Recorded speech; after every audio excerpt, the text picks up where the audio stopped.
বটের তলে রেখে আসবো। এবার শুধু বাকি আছে সুবল। আস্তে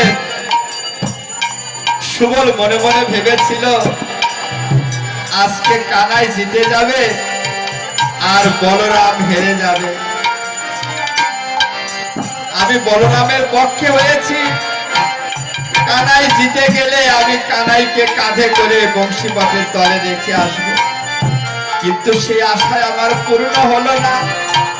কানাই হেরে গিয়ে বলরামকে জিতিয়ে দিয়েছে, এখন আমাকেই কানাইয়ের কাঁধে চড়তে হবে। তাই কি করলেন, আড়ালে গিয়ে চুপটি মেরে বসে আছে। কানাই আবার সুবলকে ডাকছে, সুবল রে, এ সুবল। বাবা কথা বলবেন না মা। সুবল রে, আয় ভাই আবার কাঁধে চড়। সুবল আর কাঁধে চড়ছে। আমি তো হেরে গেছি, তুই আমার কাঁধে চড় সুবল। সুবল চড়ছে। গোবিন্দ আবার কি করলেন, সুবলকে জোর করিয়ে কাঁধে চড়াচ্ছে। সুবল গোবিন্দের কাঁধে চড়েছে বটে, কিন্তু দুটি পাখানা দুদিকে ফাঁকা করে দিয়েছে, যেন আবার গোবিন্দ অঙ্গে যেন পা না লাগে। ভগবান অনাদি আদি ভক্ত বৎসল্য হরি হরি সুবলকে ডেকে ডেকে বলছে, সুবল রে, তুই যেভাবে বসেছিস সুবল তুই তো মরে যাবি। সুবল রে, একবার কেটে চলো বাবা, আমার পক্ষে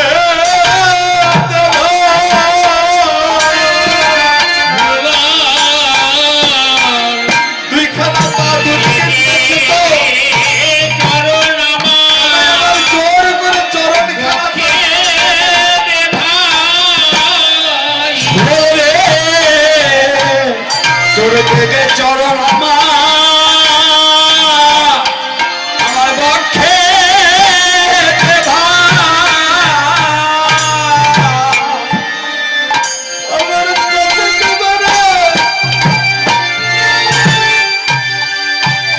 চরণ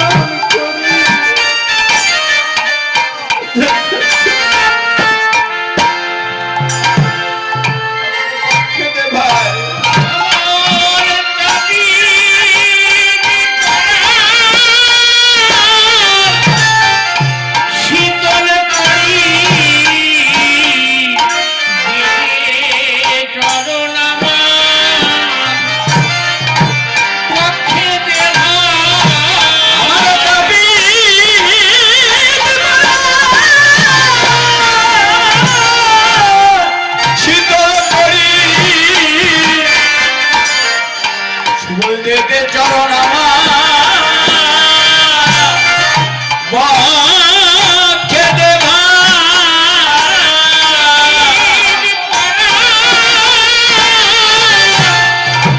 শীতল করি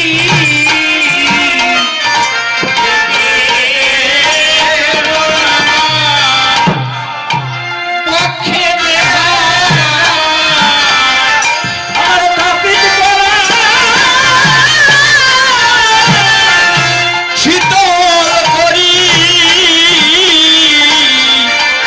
সুবল রে দে দে চরণ আমার পক্ষে দেবা।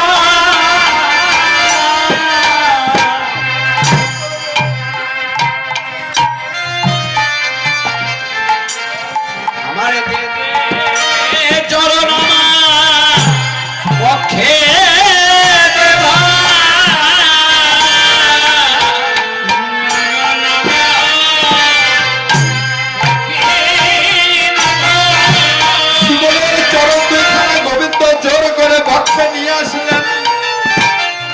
বৈষ্ণব কবি বললেন, দেখো দেখো বৃন্দাবনবাসী আমার গোবিন্দ পক্ষে দলে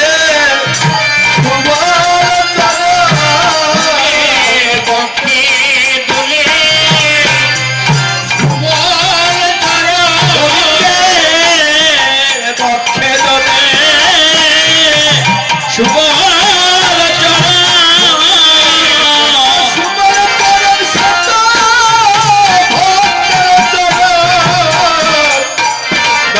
গোবিন্দ পক্ষে তবে সুবল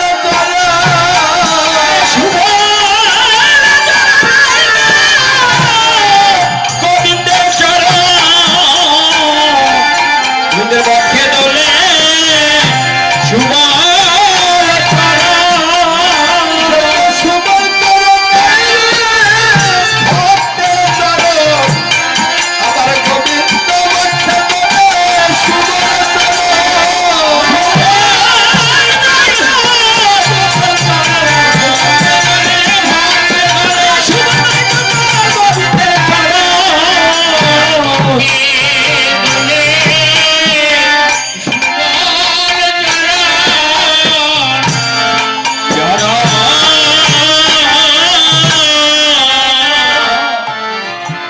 গোবিন্দের পক্ষে ভক্তের চরণ দুলিতেছে। কিছু দূর অগ্রসর হবার পরে সুবলের চরণখানা ভিজে গেছে।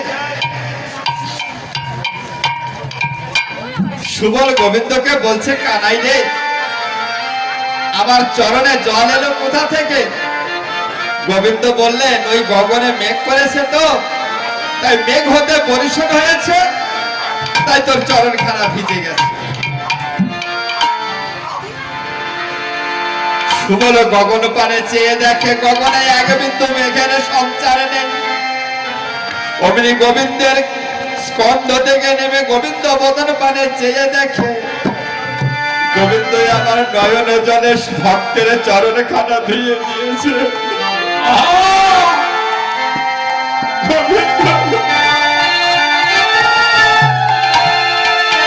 সুবল বললেন, গোবিন্দ রে,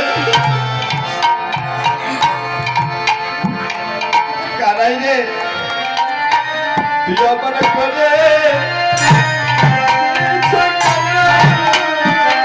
কানাই রে, তুই অমন করে কাঁদিস কেনে?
ভক্তকে কাঁধে নিয়ে চলেছে, তাই না?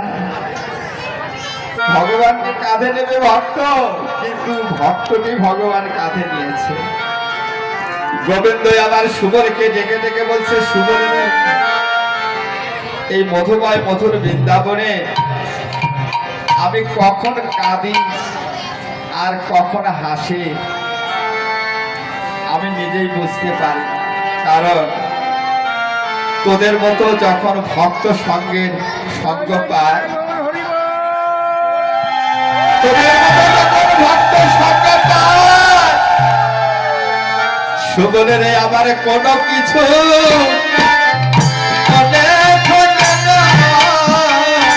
মানে কোনো কিছু মনে থাকে না, কিছু মনে থাকে না।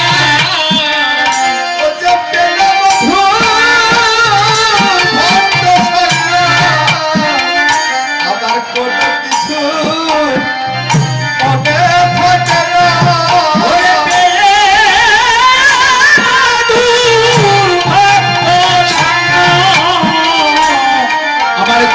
কিছু মনে থাকে না অঙ্গ সঙ্গে কোনো কিছু মনে থাকে না আজ পেলে মধুর ভক্ত সাঙ্গ আমার কোনো কিছু মনে থাকে না।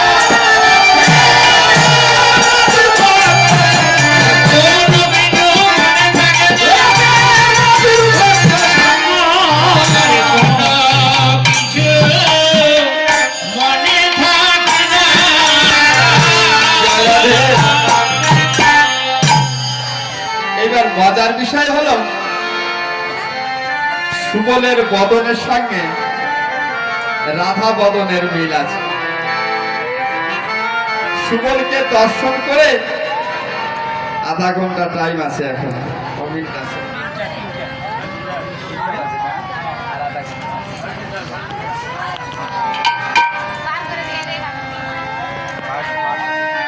সুবলের বদনের সঙ্গে রাধা বদনের মিল আছে, তাই সুবলকে দেখে গোবিন্দের রাধা বদন মনে পড়েছে।